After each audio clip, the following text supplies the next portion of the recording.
a falar do Campeonato Carioca, da outra semifinal entre Vasco e Flamengo. No primeiro jogo, deu Flamengo e em uma semana absolutamente tudo mudou. O Flamengo, que poderia ser o favorito em algum momento, agora é completamente, porque o Vasco passou a semana lutando em uma Copa do Brasil, foi eliminado e o Flamengo na boa, só treinando. O que será que vai acontecer amanhã? Uma eliminação precoce.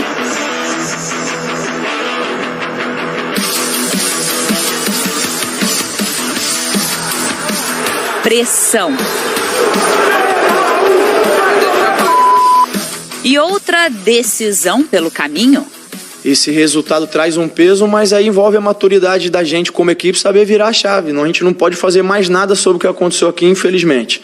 É virar a chave, olhar para frente, procurar fazer boas escolhas, tomar boas decisões. Eu acho que no último jogo, apesar da gente sair com um resultado adverso, a gente conseguiu enfrentar eles e fazer um jogo parelho, um jogo equilibrado. A ideia é que a gente possa equilibrar novamente, aproveitar melhor as nossas oportunidades, ceder menos oportunidades a eles, não tem segredo. Contra o Flamengo domingo no Maracanã, o Vasco precisa da vitória para avançar. Se for eliminado, só terá o Campeonato Brasileiro por longos 9 meses. Além da perda esportiva com a eliminação na Copa do Brasil, o Vasco também já perdeu financeiramente. Sem ter avançado para a terceira fase, o time de Barbieri deixou de garantir já R$2.100.000.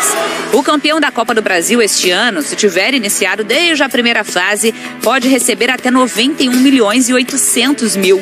O Flamengo estreia no torneio apenas na terceira fase. Se for campeão, o prêmio pelo título chega a R$88.700.000.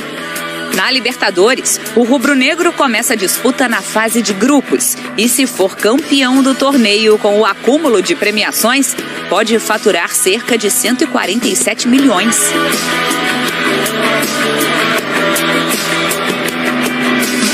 O clássico no domingo pode fazer com que os dias fiquem mais cheios. Para o Vasco, em caso de vitória, pode evitar o ócio até o Brasileiro. Para o Flamengo, a classificação pode colocar mais um desafio e trazer dias um pouco mais leves, num ano em que 3 títulos já ficaram pelo caminho.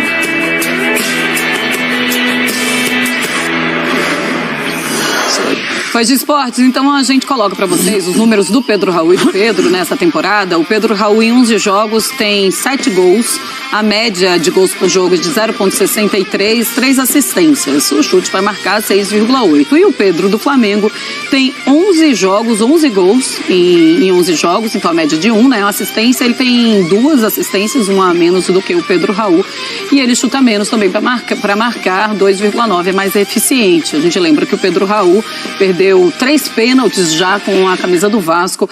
É claro que deve estar abalado também com essa situação. Foi muito criticado no jogo da Copa do Brasil, na eliminação da Copa do Brasil. E é impressionante como as coisas mudam e mudam muito rápido no futebol. Porque na primeira partida entre Vasco e Flamengo, a gente chegava a falar até que o Vasco poderia ter um certo favoritismo, porque era um Flamengo muito pressionado. Agora as coisas mudaram, porque agora é um Vasco muito pressionado. O Flamengo não deixa de não estar pressionado, mas é um Flamengo que já tem uma vitória, né? Já tem ali a vantagem, Eugênio. Reverteu a tendência de queda, né? Verdade. Contra o próprio Vasco, chega com uma vantagem do empate para esse jogo. E o mais importante de tudo, teve uma semana livre para trabalhar. Coisa muito rara no calendário do Flamengo.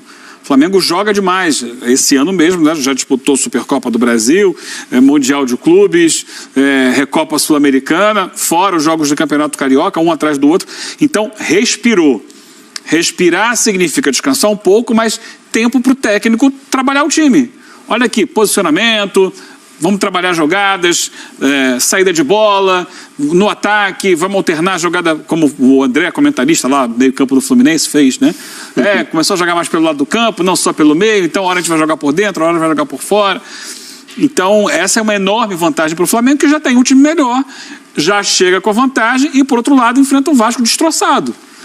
Porque o Vasco se desgastou física e emocionalmente ao ser eliminado da Copa do Brasil pelo ABC em São Januário. O Pedro Raul, por exemplo, chega numa situação psicológica destroçada.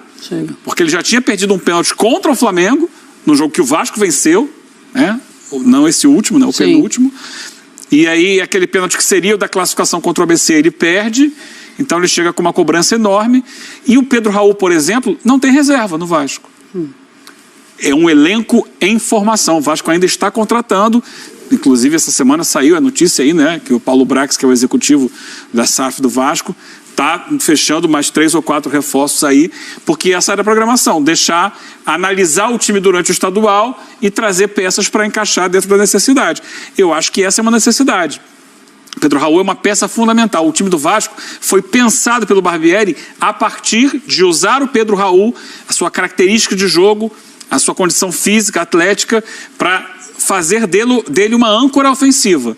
Quando ele varia negativamente, oscila no aspecto técnico, o Barbieri olha para o banco e, opa, vou trocar o Pedro Raul. Ninguém. Não tem ninguém que possa ser o jogador, no mínimo, para fazer uma sombra ao Pedro Raul. Esse é um exemplo. Há outras questões do Vasco também. Por exemplo, para um time que está em formação, receber 2 jogadores que chegam tendo que jogar.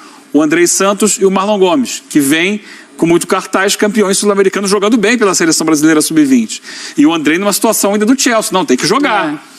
E depois já para a seleção. E tem que jogar porque ele é um excelente jogador, mas aí tira do time o Rodrigo, que vinha sendo a sustentação defensiva. Então o Vasco passa por uma série de questões que o Flamengo teve uma semana para trabalhar com calma, sem pressão, sem ninguém ficar reclamando do Vitor Pereira. E descansando. Descansou então ainda um dia, ainda teve uma situação bem favorável ao Flamengo para o jogo de amanhã. Ô Jean, quem é que chega mais pressionado agora para essa partida de amanhã? E depois eu quero falar em relação ao Fluminense, tá? Mas quem chega mais pressionado agora? Então, acho que você falou bem, as coisas mudam muito rapidamente. É claro que agora, nesse momento, por todo o contexto que o Eugênio acabou de desenhar, o Vasco está muito pressionado, né?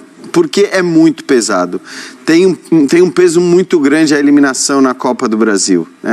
Também do ponto de vista financeiro. Então, é claro que essa eliminação, ela pesa, ela machuca, muito mais, acho até, do que a derrota no primeiro jogo. Com o mando do Flamengo, com o Maracanã cheio de rubro-negros. Então, eu acho que o peso do que aconteceu no meio de semana, somado ao desgaste desse jogo, né, toda a carga emocional, especificamente sobre o Pedro Raul, né, culpado pelo pênalti que acabou perdendo e tudo mais, eu acho que bota uma pressão maior no Vasco. Só que o Flamengo hoje também não é um time confiável. Né? A gente não pode afirmar como afirmaria com todas as letras que é uma missão quase impossível do Vasco eliminar o Flamengo. Não é. Sim. Acho que o Flamengo é muito favorito porque, somado a tudo que o Eugênio falou, você tem o fato de que o Flamengo tecnicamente é muito superior. O Flamengo tem um elenco absurdo. Mas, olhando para o que o Flamengo vem rendendo nos últimos tempos, não dá pra gente dizer também que é uma missão impossível do Vasco reverter essa vantagem. Mas exatamente por isso, Zé, e aí eu te coloco essa questão assim... Por conta disso, o Fluminense já na final, ele é favorito, se a gente for colocar, ou o Vasco ou o Flamengo para a final? Pra você foi a pior, hein, Zé? Mas assim, vocês vão falar sim ou não daqui a pouquinho, porque a gente já tá correndo para... Não vai dar tempo, eu Zé, acho que vai com calma. Eu acho que eu acho que se Fluminense e Vasco, o Fluminense é favorito. Certo. Fluminense e Flamengo, para mim, não tem favorito hoje. Não tem favorito? Não, porque o Flamengo, a gente não sabe qual é o Flamengo. Nós não sabemos o que será do Flamengo. Por exemplo, essa questão da pressão, eu discordo um pouco do meu amigo Jean. Eu acho que a pressão é muito em cima do Vitor Pereira, porque se o Vasco perder, o trabalho vai continuar. Eles não vão mudar, porque era de certa forma, você tem a rivalidade, expectativa, mas é uma SAF, está em construção de elenco e tal. O Flamengo, quantos títulos já perdeu? Aí você não disputa, está dizendo a consequência de uma derrota. Para os técnicos, você não tem dúvida nenhuma. Para mim, a pressão é muito maior em cima do Flamengo. Porque se o Vitor Pereira perder e não chegar nem na final... Aí ninguém sabe o que é que pode acontecer. Fluminense é favorito contra o Vasco? Contra o Vasco, sim. Contra o Flamengo? Não consigo afirmar. Não. Contra o Vasco, Eugênio? Acompanhe os relatores. Contra o Vasco, sim. Contra o Flamengo.